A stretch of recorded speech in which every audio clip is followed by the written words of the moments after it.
छत्तीसगढ़ के मुख्यमंत्री भूपेश बघेल ने एक न्यूज चैनल के एक प्रोग्राम में हिस्सा लेते हुए कहा कि यदि पार्टी आला कमान उनसे पद छोड़ने के लिए कहे तो वो पद छोड़ने में 1 मिनट का भी समय नहीं लगाएंगे। लेकिन बघेल ये कहना नहीं भूले कि ढाई साल तक के मुख्यमंत्री की कोई बात कभी थी ही नहीं। साथ में उन्होंने ये भी कहा कि उन्होंने कभी शक्ति प्रदर्शन नहीं किया है।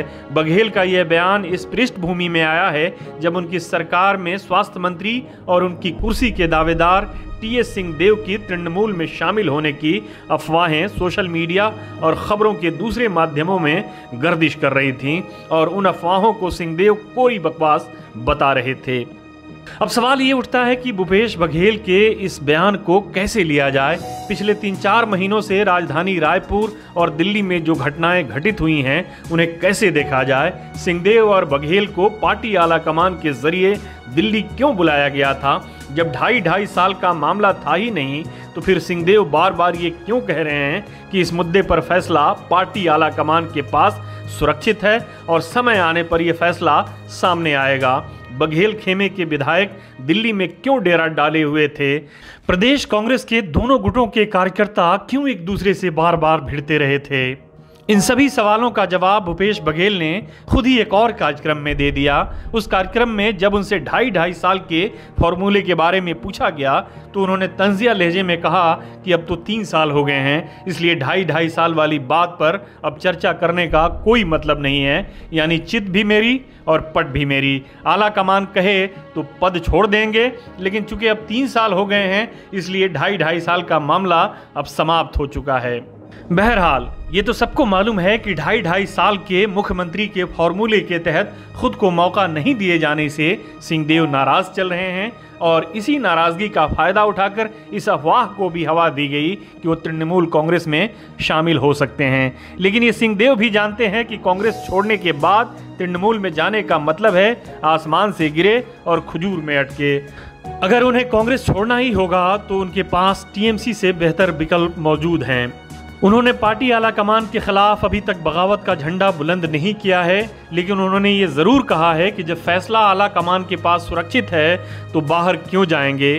इसका एक अर्थ ये भी निकाला जा सकता है कि यदि पार्टी आला कमान के पास फैसला सुरक्षित नहीं होगा तो वो बाहर जा सकते हैं।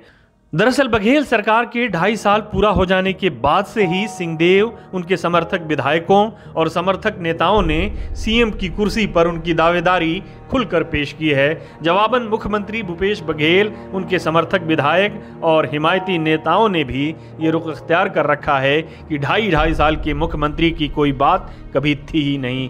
पार्टी की प्रदेश इकाई के पदाधिकारियों ने भी एक के बाद एक बयान दिया है कि ढाई साल के मुख्यमंत्री का शगुफा मीडिया की दिमागी उपज है।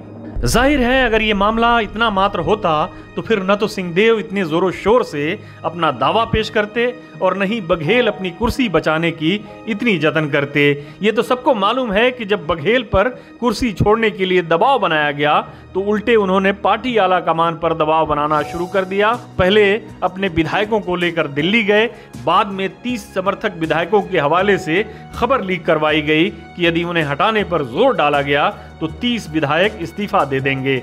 बाद में 60 विधायकों के दस्तखत के साथ उनके समर्थक विधायकों के एक दल ने दिल्ली में आला कमान से मिलने के लिए कई दिनों तक डेरा डाले रखा। जाहिर है ये बघेल का शक्ति प्रदर्शन ही था और आला कमान को हल्की धमकी थी कि यदि उन्हें पद छोड़ने के लिए कहा गया तो वो चुप नहीं बैठेंगे।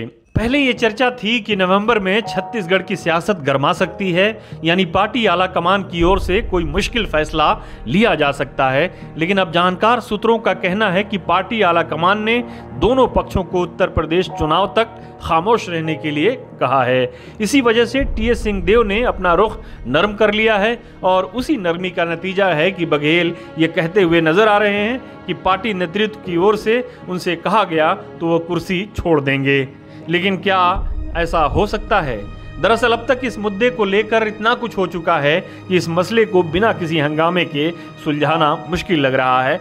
पार्टी आला कमान के सामने पंजाब की तरह यहाँ भी आगे कुआं और पीछे खाई वाला मामला है। हमारे साथ जुड़ने के लिए आपका शुक्रिया। हमारा वीडियो पसंद आए तो इसे लाइक करें, हमारे चैनल को सब्सक्राइब करें और कमेंट बॉक्स में जाकर अपनी राय ज़रूर दें।